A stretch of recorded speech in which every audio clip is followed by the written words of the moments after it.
को डेवलपर भाड़े भर रहा है तो इसमें गरीब मर रहा है और उसमें डेवलपर का भी लॉस हो रहा है। जो हमारे को डेवलपर है अभी अडानी साहब, मैं तो उनसे भी गुजारिश करता हूं सर, हम तो आपके फेवर में ही बात कर रहे हैं कि आपका पैसा बचे, गरीब को घर मिले, आपका स्कीम चले, लेकिन क्या पता कौन से आपके लोग हैं जो ये सारे घोटाले में घोटाला करके बैठे और उनका कहना है कि यूसुफ खान को झूठे केस में फंसाओ, एक बार वो बंद तो सब बंद। पर ये होगा नहीं, मैं अंदर जाने के बाद भी आऊंगा।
जो 5 और 6 नंबर का जो स्कैम सामने आया है उसके रिगार्डिंग में आप क्या बोलना चाहोगे? सबको मेरी तरफ से वेल विश, और जितने भी आपके व्यूअर्स हैं उनको मैं ये मैसेज देना चाहता हूँ। आपके चैनल से मैं ये मैसेज गवर्नमेंट को देना चाहता हूँ और इन्वेस्टिगेटिंग एजेंसीज को देना चाहता हूँ कि इतना बड़ा स्कैम 2006 से चल रहा है, आज तक कोई भी इन्वेस्टिगेटिंग एजेंसी इसके ऊपर कोई भी एक्शन नहीं ली। और ताज्जुब ये होता है कि हमको तो ये चीज़ का खुलासा 2023 में जब हमें कुछ आरटीआई के माध्यम से पेपर्स मिले तो हमें पता चला कि ये इस तरीके से स्कैम चल रहा है। पहले मैंने एचडीएल का एक स्कैम खोला था, प्रीमियर मैरिज ग्राउंड स्कैम, जो भूमाफियाओं के तहत, स्लम लॉट के तहत जो एचडीएल से एसोसिएटेड है गुंडे, वो लोग इसको कर रहे थे। पर ये मैटर उससे भी बड़ा है, वो तो करीबन 31 करोड़ का था, ये कई 100 करोड़ का घोटाला है। जो घोटाला अगर मैं आपके सामने रखूं विद एविडेंस, आपके व्यूअर्स देखे तो शॉक हो जाए। मैं कुछ स्टार्ट करता हूँ। चलो, मेरे पास 2018 में सन 2018 के मई महीने में बहुत सारे लोग अप्रोच किए और बहुत पीड़ित थे, परेशान थे। उनकी हालात ऐसे थे कि बेचारे गांव में अपना गुजारा कर रहे थे, खेती करके, कोई भीख मांग के कर रहा था, कोई नौकरी करके कर रहा था। उनकी समस्या को सुनने के बाद फिर मैंने वो मैटर को रीड किया, गो थ्रू किया, तो मालूम पड़ा कि एचडीएल के झोपड़पट्टी दादा, जो उनका गैंग लीडर जितेंद्र मेहता और जीतू, और उसके सारे पंटर, सॉरी ये वर्ड्स मुझे बोलना नहीं चाहिए पर वहाँ के लैंग्वेज में उनको बोलना पड़ रहा है, ये जो अंटर पंटर, कोई वाइट टोपी पहनता है, कोई नकली दाढ़ी लगाता है, नकली दाढ़ी वाले रूप में रहता है, कोई रिक्शा चलाता है, समझ रहे आप, कोई क्या बोलते हैं, कब्जा करता है गरीबों के घरों को। कुछ लोग पॉलिटिकली मोटिवेटेड है, कुछ लोग सपोर्टेड है, लोकल कॉरपोरेटर्स के से जुड़े हुए लोग भी इसमें इन्वॉल्व है, इनके भी कई रूम्स हैं। तो उसकी वजह से जब से मैंने ये स्कैम ओपन करना शुरू किया, मुझे पूरी तरीके से दबाने की कोशिश की गई। पर ठीक है, वो एक लीगल बैटल है, मुझको उससे कोई फ़र्क नहीं पड़ता है। कोर्ट है, पूरा विश्वास है जुडिशरी पे, जुडिशरी जो सही है वो काम करेगी। अब मैं आता हूँ पॉइंट पे। ये करीबन 19 में जब मैंने केस फाइल किया 28 लोगों का, तो कोर्ट ने मुझे रिलीफ दिया। और वो रिलीफ ऐसा था कि कोर्ट को जब बताया गया कि इनको घर नहीं मिला है, ना इनको भाड़ा मिला है, ना इनको शिफ्टिंग मिली है, तो इमीडिएटली हाई कोर्ट ने ऑब्जर्व किया और 9 अप्रैल 2019 को एक ऑर्डर दिया। मैं ऑर्डर की कॉपी है मेरे पास, मैं आपको दिखाना चाहूँ। ऑर्डर है,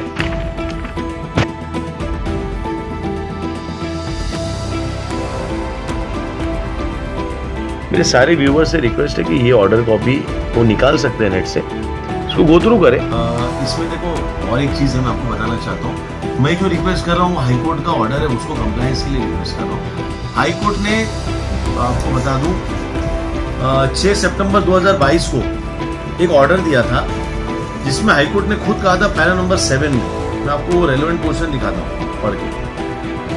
पैरा नंबर 7 में 4th लाइन पे SRA shall verify as to those slum dwellers who have been allotted transit accommodation। ऐसे कितने लोग हैं जिनको ट्रांसिट अकोमोडेशन अलॉट हुआ है, वो वेरीफाई करे।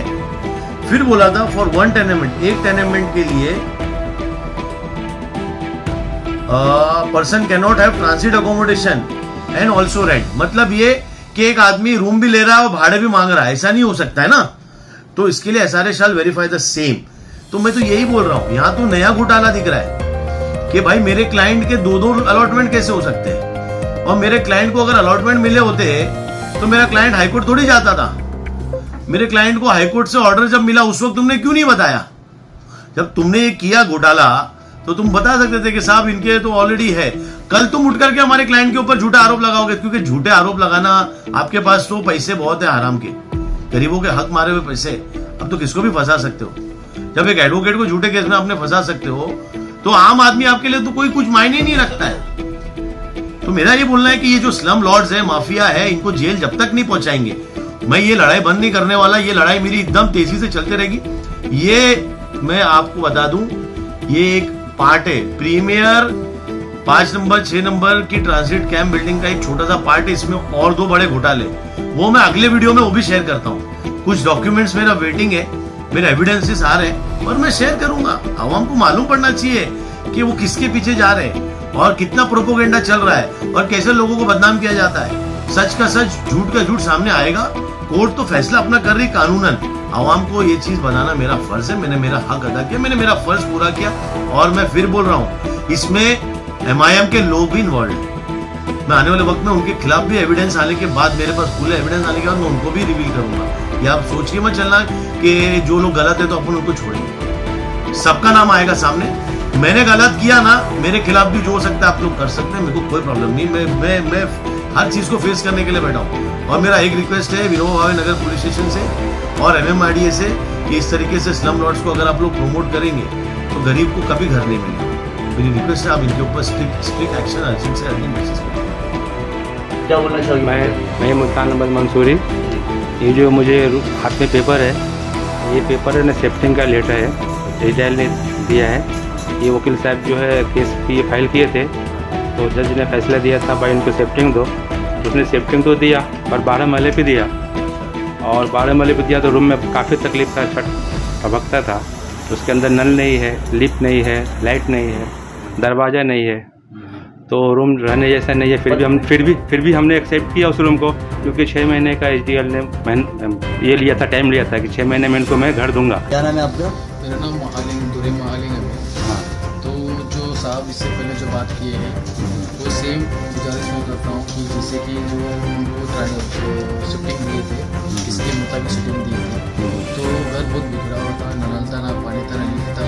12 माले में मेरा बाप, मेरा डैड का एज है कि 72 ना चढ़ पाएंगे ना उतर पाएंगे, उनकी तबीयत भी ठीक नहीं। तो हम लोग कुछ तो मुश्किल लेके 6 महीने में 4 महीने में लोग कर देते बोले, अभी तो फिलहाल के लिए कुछ एक्शन पे हुआ नहीं और कुछ उनको किया है, कोई भरोसा नहीं, कोई भरोसा दिख रहा नहीं। इसके लिए हम लोग को कुछ वकील के हिसाब से, जो वकील के मेहरबान जो साहब ने हम लोग गरीब लोग को कुछ हेल्प करके हम लोग को कर दिलाना चाहते हैं, तो उस हिसाब से हमको सब हेल्प हमको किया है, लेकिन अभी तक हमको शिफ्टिंग नहीं मिली। इसमें भी ये घोटाला हुआ है। देखो ये मगालिंगम दिख रहा है आप, सीरियल नंबर 60 पे इनको दिया 6F 807 और हाईकोर्ट में जब पहली बार ऑर्डर हुआ तो इनको रूम दिया है 6F 1206। तो एक नाम के 2 अलॉटमेंट, 2 अलॉटमेंट। तो ये 2 अलॉटमेंट कैसे हुआ? अच्छा, और ये रूम में रह कौन रहा है? और ये रूम में किसको दिया गया है? ये इतना सीरियस घोटाला है, इतना सीरियस घोटाला है कि खाली मैं अभी आज एक पिटीशन बोला ना आपको, एक पिटीशन खोल रहा हूँ। आज मैंने पब्लिक को ज्यादा नहीं बुलाया, संडे था, लेकिन मैं सब पे अभी मेरी स्क्रूटनी चालू है। मेरे बोलने का मतलब ऐसे बहुत सारे लोग, ऐसे बहुत सारे ऐसे- वो लोगों को अभी चेक करना है, स्क्रूटनाइज करना है। और वो कैसे गए? जब महालिंगम को हाई कोर्ट में 2019 में जब कोर्ट के सामने तुमने ये लेटर दिया, तो ये उसके नाम का तुमने दूसरा लेटर बनाया कैसे? ये चंद्रशेखर गावड़ा जवाब दे। चंद्रशेखर गावड़ा का साइन होता है ये पेपर पे, देख लो, ये साइन चंद्रशेखर गावड़ा का है। इसके ऊपर एफआईआर बनना ही चाहिए, क्योंकि ये आदमी फर्जीवाड़ा है। इसने इतनी फर्जी किया है, इतनी फर्जीवाड़ा किया है ना, कि ये खाली बोगस लेटर हेड बनाने में मास्टर है। और दूसरा कैसा है सर, अभी मैं और कुछ इसके डॉक्यूमेंट्स वक्त आने पे शो करूंगा, अभी रहने देते हैं। और ऐसे कितने लोग हैं अभी और फिलहाल? बताते हैं सर, बताते हैं सर। एक ऐसी केस है मलया चंद्रया का। मलया चंद्रया को अलॉट हुआ है 6B 1105, पर उसको सेम नाम का एक और अलॉटमेंट दिखा रहा है सर इसकी लिस्ट में 1106। मैं आपको दिखाता हूं सर।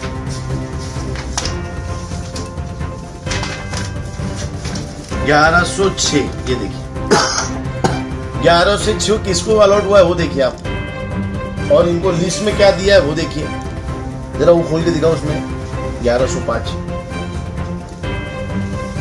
अब 1106 देखिए, इसमें कमर अंसारी साहब कोई है जिनका एनेक्शन नंबर 370 है, 1105 उनको दिया है। लेकिन अलॉटमेंट हमारे क्लाइंट के पास भी है। मतलब एक आदमी का अलॉट, एक घर अलॉट 2 जन को दिया जा रहा है। कहीं कहीं फिर कहीं कहीं ऐसा हो रहा है कि एक आदमी के नाम से 2 अलॉटमेंट किया जा रहा है। तो ये क्या घोटाला है? ये 1336 रूम में है कौन? और ये बिल्डर अभी आज भी इनको पैसा इसका भरने आ रहा है। ये पैसा जो 53 करोड़ है वो पिछले साल का है, अभी 60 करोड़ प्लस होगा जो गवर्नमेंट का लॉस हो रहा है। रह रहा कौन, मजे ले रहा कौन? गरीब धक्के खा रहे कोर्ट के, को डेवलपर भाड़े भर रहा है।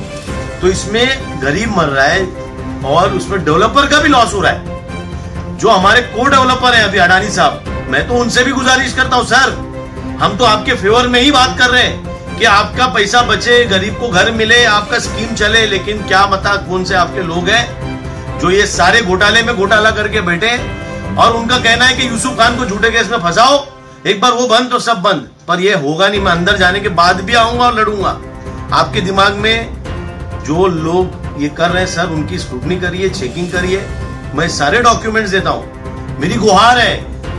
मेरी गुहार है सीईओ से, जो अडानी रियल्टी का सीईओ है, भूतपूर्व का सीईओ है। सर आप गलत आदमी को गलत कामों के लिए इस्तेमाल कर रहे हो, आवाम देख रही है। मैं रिक्वेस्ट करता हूं मेरी वीडियो के माध्यम से जो नकली लोग हैं उनको आप दूर करें। मेरी गुहार है सीईओ से, जो अडानी रियल्टी का सीईओ है, भूतपूर्व का सीईओ है। सर आप गलत आदमी को गलत कामों के लिए इस्तेमाल कर रहे हो, आवाम देख रही है। मैं रिक्वेस्ट करता हूं मेरी वीडियो के माध्यम से जो नकली लोग हैं उनको आप दूर करें।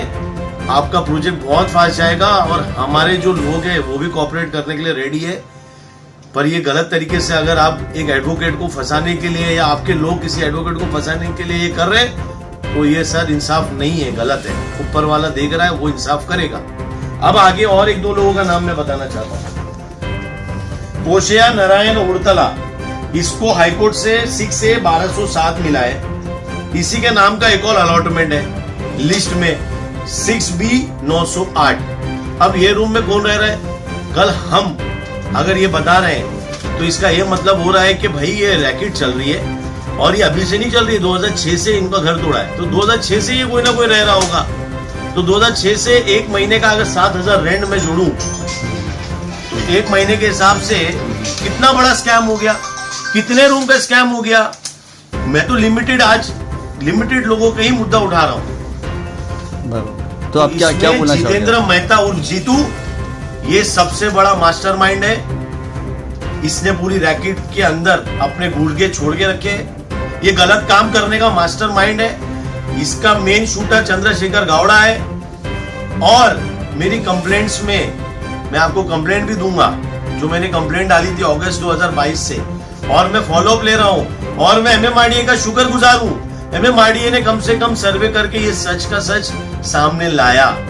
अब आगे मैं बताता हूँ, MMRDS में FIR भी लेगी, क्योंकि लगभग 70% रूम रेंटल पे, हैवी डिपॉजिट पे, जो कि आपको पता है शिफ्टिंग दी गई है गरीबों को वहां रहने के लिए। भाड़ा खाने का स्कीम है क्या? कैसे भाड़ा खा रहे हैं और कौन लोग खा रहा है? सबके रूम सील करो। मेरे क्लाइंट गलत है, मेरे क्लाइंट के खिलाफ भी एक्शन लो। मैं निवेदन कर रहा हूं, मैं रिक्वेस्ट कर रहा हूं, अगर मेरा कोई क्लाइंट गलत काम करते हुए पाया गया तो आप उसके ऊपर पहले एक्शन लो। मेरा ये रिक्वेस्ट है। इस तरीके से कई लोगों का घोटाला है सर। हमने तो सबकी लिस्ट बना ली है। अभी इसमें लिस्ट में हम कितनी लिस्ट खोलेंगे, खोलते खोलते भी हमको 1 हफ्ता लग जाएगा। तो मेरी गुजारिश है, गवर्नमेंट से गुजारिश है, मेरी गुजारिश सीएम साहब से है, मेरी गुजारिश ये जो अथॉरिटीज है MMRDA के मेट्रोपॉलिटन कमिश्नर से, मेरी गुजारिश SRA के CEO से है कि सर आप लोग क्या कर रहे हैं? आप लोग ये सब चीजों को बढ़ावा देते हैं क्या? अगर आप देते हैं तभी ये सब होता है ना। तो करप्शन है क्या इसके पीछे? अगर है तो आप बताइए, हम प्रोटेस्ट करेंगे। हमारा मैटर कोर्ट सब्जुडाइज है, इसके लिए हम कुछ कर नहीं सकते। लेकिन मैं आपको वादा कर रहा हूं, ये सारे रिकॉर्ड्स मैं हाई कोर्ट के सामने एफिडेविट फाइल करके और list of documents, compilation of documents करके लेके आऊंगा। ये आप सोच लीजिए कि इस चीज को रोकना बहुत जरूरी है। हाई कोर्ट ने लास्ट ऑर्डर में ये ऑब्जर्व किया है कि ये जो ट्रैफिकिंग चल रही है, रियल एस्टेट ट्रैफिकिंग, लैंड माफियाओं की ट्रैफिकिंग, एक आदमी के इतने रूम, खरीदी बिक्री और बोगस पेपर्स, और एक घर में 25-25 लोगों के अलग अलग रूम कैसे हो रहा है? झोपड़े खत्म ही नहीं हो रहे। सन 1971 से लेके 2023 हो गया, स्लम्स खत्म ही नहीं होते, स्लम और बढ़ जाते।